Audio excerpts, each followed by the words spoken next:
Okay, today what we are going to learn or what we will try to understand is energy distribution of black body spectrum. Now when we are understanding energy distribution of black body spectrum, let us ask a very simple question which is regarding our day-to-day life.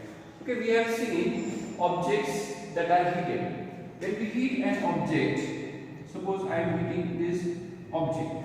Now what happens? As I start heating this object, it starts to glow. It starts to glow means it will start to emit light. It also changes its color from red to orange to yellow. It changes its color from red, orange to yellow. Then this process keeps on happening. So let us ask a very simple question. Why does the object glow when we heat them? Or is it that it is whenever it is emitting heat energy, it is glowing? Now at the start of the chapter also we have learned that heat radiation or thermal radiation, that means the radiation which is capable of heating the body. Heating the body means which is capable of increasing the temperature, occurs at infrared light. That means at a wavelength of 8 to 400 into 10 raised to -7. Now is it right, or how did we come to this conclusion that thermal radiation occurs at infrared rays or infrared light? So let us try to ask this question, and at the end of this lecture you will be able to answer these questions properly. Now for this we will have to conduct an experiment. In this experiment we require an object which we are going to heat. We require an object which we are going to heat. Now can we use any object and heat it and study how much heat radiation it is emitting? Will that be right, or we should look for a particular object? Now try to understand this. When we are talking about an object, that object should be ideal. The object should be ideal. Now what do you mean by an ideal object? Now before that we will understand or we will remember that we have learnt about ideal gas. In thermodynamics we have learnt about ideal gas. The gas which is obeying all the laws. By using this gas we were able to derive all the thermodynamic laws. We were able to derive all the thermodynamic laws. So from this logic, or try to understand what is the logic, why we are after ideal object. We are after ideal object because if you want to derive any particular relation or any particular laws, or if you want to study that object, the object should be ideal. Same way as we did in thermodynamics when we use an ideal gas. Now there is no such thing in reality like an ideal gas, but we managed to use some gases which behave as that ideal gases at particular conditions. In the same way, in thermal radiation we have to think about an ideal object. Now what is this ideal object? An ideal object example is black body. As we have learned, what is this black body? This black body is able to absorb all the radiation that is put on it, and it is also able to emit all the radiation that is absorbed by it. So a black body has absorption 1 and emissivity also 1. Now like the ideal gases, such an black body is a theoretical concept. This is a theoretical concept. We are trying to think what will be an ideal object. This is not in reality. So we have to understand what objects we can use as black body, or which objects will behave as black body in our day-to-day life. For this, or this theoretical concept was brought into reality by Kirchhoff. We can imagine a object which is circular and which is having only one opening, which is having only one opening. Because what should the black body be able to do? It should be able to absorb all the radiation which are put on it, and it should be able to emit all the radiation that it has absorbed. Now every other object we take from our day-to-day life will do all these things. It will absorb the light, some amount of the light it will emit, some amount of the light it will reflect. To overcome this, what Kirchhoff suggested was you use an object which is having a very small opening, and if we incident light through this opening, this light will go inside and it will get reflected throughout the surface. The light will get reflected through various surfaces, and all the light will be absorbed. All the light will be absorbed. So such an body we can consider as black body. Such a body we can consider as black body. Now once we have the idealization of the object, then we can carry out the study on it. Now what do we want to study? We want to study why objects glow or why they emit different colors when they are heated, and how did we find that thermal radiation occurs at infrared wavelength. So once we have understood what object we are going to take, then we will understand how to perform this experiment. Now performing this experiment means we will be having a black body, and what we are going to do in this experiment is we are going to heat this black body. Let us say this is the black body. We are going to heat this black body, and this will emit radiations. This will emit radiations, and then we should have, or we want an instrument that will measure this radiation, how much heat energy is emitted from this radiation. And what we will do is we will try to separate the wavelengths. We will try to separate the wavelengths and try to measure at what wavelength how much amount of heat energy is emitted. So we require something that is capable of separating the wavelength. So now come to the experimental apparatus. All these things are used in this experimental apparatus. We have a black body here which is heated. We have a black body here which will be heated. The radiations from the black body will be emitted from this hole S1, and they will be incident on this mirror M1. Then from this mirror they will pass through this prism. Now why do we have a prism? We want the prism so that we are able to separate this wavelengths. We are able to separate the wavelength. As we know that prism is capable of dispersion of light, that it is capable of separating the wavelength. Now this separated wavelength fall on this mirror M2. Once they fall on this mirror M2, this radiation are incident on an instrument called as bolometer. An instrument called as bolometer. Now this mirror will incident only particular wavelengths which can be changed by moving this mirror up and down. As I move this mirror up and down, the wavelength that is reaching here will change. All the other wavelengths will go outside. Only one wavelength will be able to enter this instrument. Now what is this instrument? Called as bolometer. Now bolometer is an instrument which is capable of converting heat energy into electrical energy, so that once this heat energy is converted into electrical energy, we will be able to get deflections in the galvanometer. We will be able to get deflections in the galvanometer, and from the deflections in the galvanometer, we will be able to understand whether the heat radiation is more or whether the heat radiation is less. So this is the experimental apparatus, and this is the experimental setup. We have the prism to separate the wavelengths. We have two mirrors so that only a particular wavelength gets incident on this bolometer. This bolometer is capable of converting heat energy into electrical energy. So we are able to understand that at a particular wavelength what is the amount of heat radiation.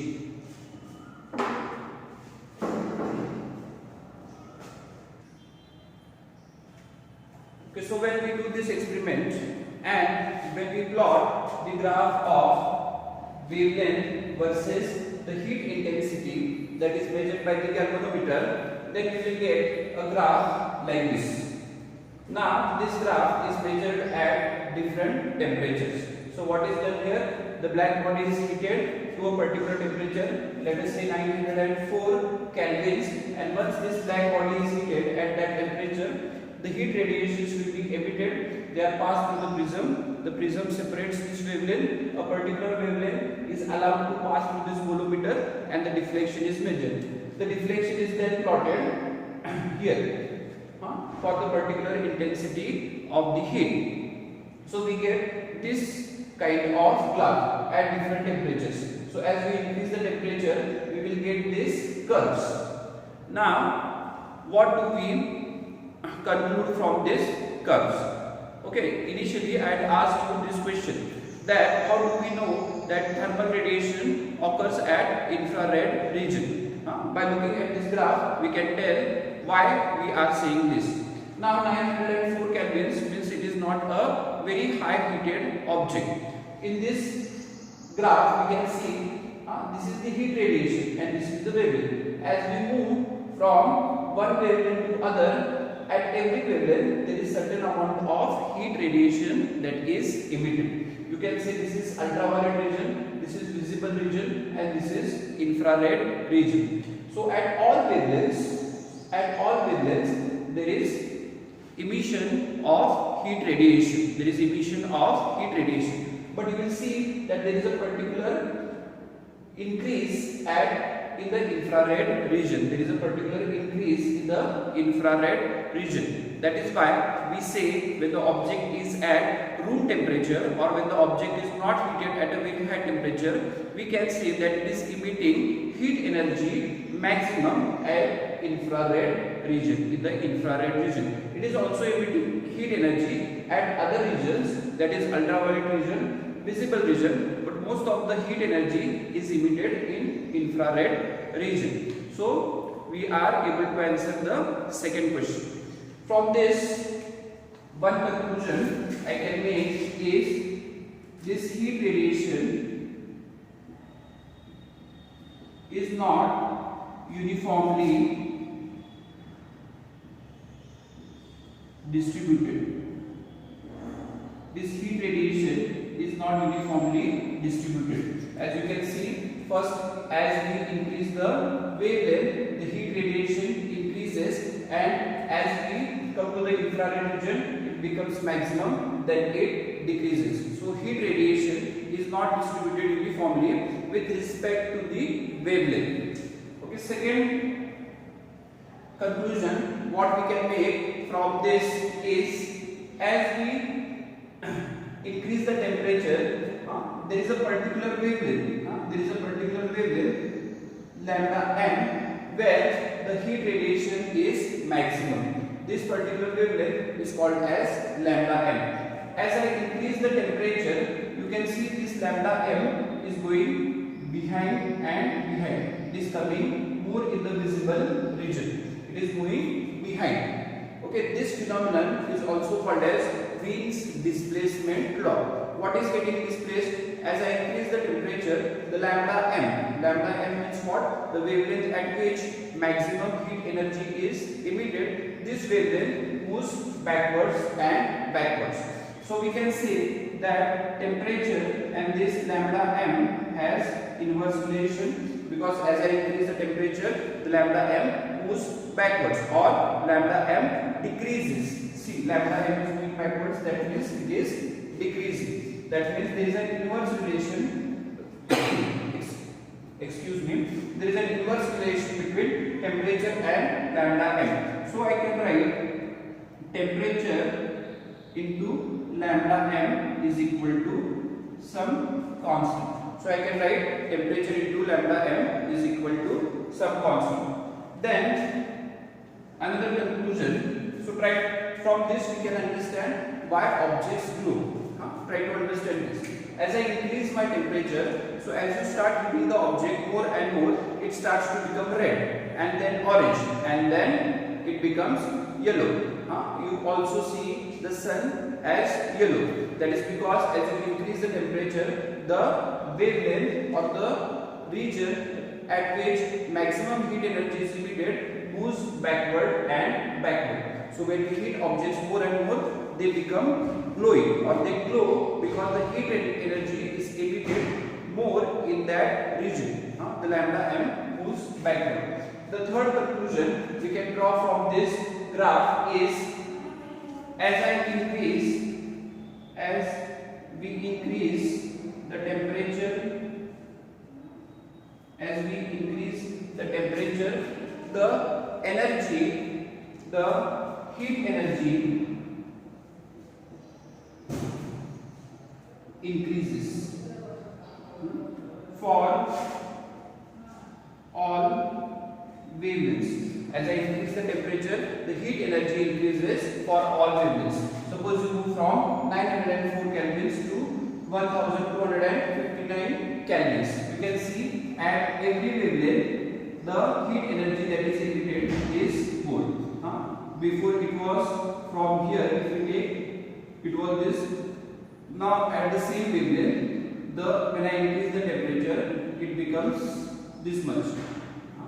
So as I increase the temperature, the heat energy that is emitted at all wavelengths is increased. Then one more conclusion that we can draw is about the area. If I take what is the area under the curve, that means what I am doing, I am taking E into lambda. Now what is this E into lambda? This E into lambda measures the total energy. E into lambda means E is energy intensity, lambda is wavelength. If I multiply this, or if I try to find what is the area under the curve, I will get the total energy. Now what do we absorb here is, as I increase the temperature, the total energy, the area is increasing. That means the total energy that is emitted is increasing.